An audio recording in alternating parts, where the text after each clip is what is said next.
Assalamualaikum warahmatullahi wabarakatuh. Kembali lagi di channel ini di Fitri Ferdiansyah dengan saya sendiri. Kali ini saya ingin membuat tutorial tentang bagaimana sih perencanaan, analisis, dan pengembangan sistem basis data rumah sakit guna untuk memenuhi tugas ujian awal semester di semester 6 ini. Lalu di sini saya ini sudah mempersiapkan sebuah entitas yang saya gunakan untuk database rumah sakit saya. Dan di sini ada dokter, pasien tentunya, transaksi, obat, diagnosa, kamar, perawat, petugas, rawat inap, dan resep. Dari entitas yang di sini saya ambil ini karena sini semua ini mencakup rumah sakit yang ada di rumah sakit semua. Nah, untuk desain database-nya saya menggunakan 3, yaitu perancangan konseptual, perancangan logikal, dan perancangan fisikal. Lalu di sini masuk ke tahapan pengembangan basis data rumah sakit. Ini ada tahapan awal yaitu perencanaan. Di sini saya merencanakan sebuah perancangan basis data.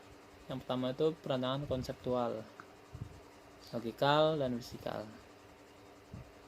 Di tahap ini yaitu proses perancangan basis data konseptual, yaitu adalah proses membangun suatu model dari informasi yang digunakan dalam sebuah perusahaan. Lalu yang kedua itu perancangan logikal, yang artinya basis data logikal adalah proses membangun satu model dari informasi yang mana yang digunakan dalam sebuah perusahaan berdasarkan sebuah model data dalam sebuah perusahaan spesifik tapi PSDPMS. Dan yang fisikal yaitu menghasilkan sebuah deskripsi implementasi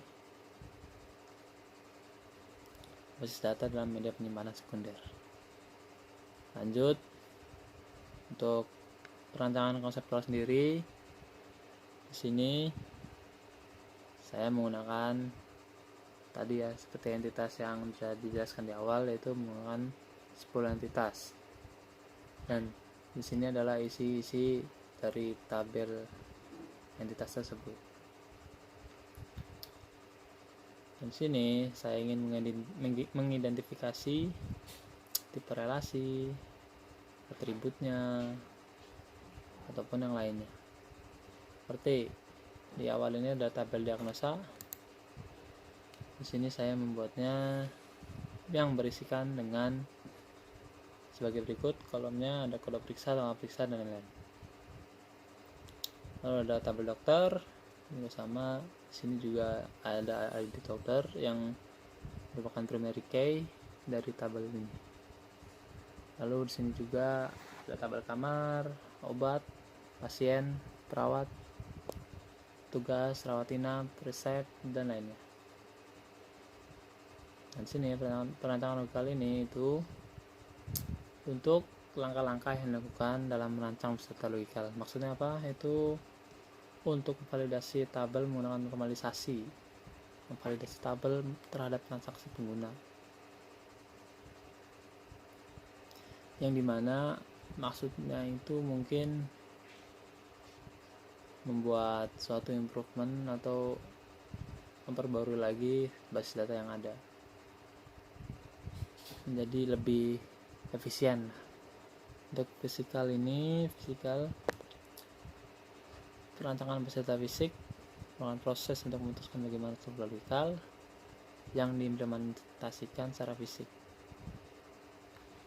Nah, lanjut ke analisis saya. Di sini ada flowchart pendaftaran pasien rumah sakit yang saya buat sendiri di aplikasi Klik Chart Diagram. Di sini juga sudah ada alurnya, dari mulai pasien mengambil nomor antrian, melakukan pendaftaran, langsung menuju poliklinik untuk menukarkan antrian tersebut. Lalu setelah itu dipanggil oleh dokter untuk menceritakan penyakitnya apa yang diderita. Setelah dokter memutuskan penyakitnya tersebut itu harus dirawat inap atau tidak, maka di sini ada memutuskan untuk dirawat inap atau tidak. Jika tidak, pasien langsung mendapatkan resep obat dan ke apoteker untuk mengambil obatnya. Lalu jika pasien dirawat inap, di sini pasien akan melakukan pendaftaran kembali dan persetujuan pasien untuk dirawat inap. Setelah itu metode pengembangan ini saya dilakukan dalam aplikasi Sampipi atau yang biasa disebut PHP MyAdmin. Sini saya sudah membuat sebuah basis datanya seperti ini. Ini adalah ERD relationship, yaitu ER diagram yang biasa disebut ER diagram, yang dimana terdapat entitas yang menjelaskan relasi dari entitas tersebut. Misalkan dari petugas di sini mengatur transaksi yang dari mana, yang berdasarkan apa, dari diagnosa, karena diagnosa ini menentukan besar transaksi yang dikeluarkan.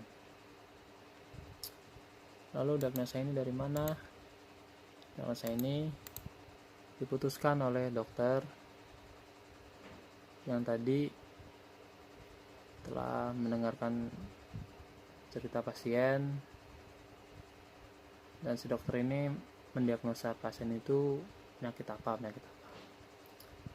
Setelah itu pasien jika disarankan untuk rawat inap oleh dokter, maka dia akan mendapatkan rawat inap, dan rawat inap ini dipersiapkan oleh perawat dan disediakan oleh kamar. Setelah itu, jika pasien ini masih bisa untuk berobat jalan, maka dokter menyarankan untuk mengambil resep obat saja. Si pasien mendapatkan resep, lalu menukarkannya dengan obat, dan pasien pulang dan tidak merawat inap. Lalu untuk database sendiri, saya buat di sini dengan 10 tabel seperti yang tadi dijelaskan. Ada diagnosa, dokter, kamar, dan lain-lain. Di sini saling berelasi satu sama lain, saling berhubungan, dan tentunya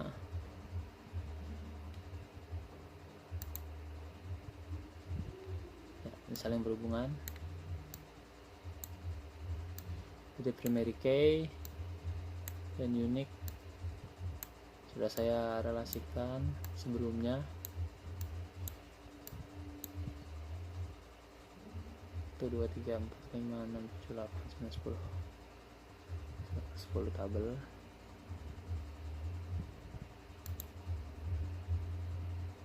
Dan di sini di database ini yang telah saya buat ini sebelumnya, karena jika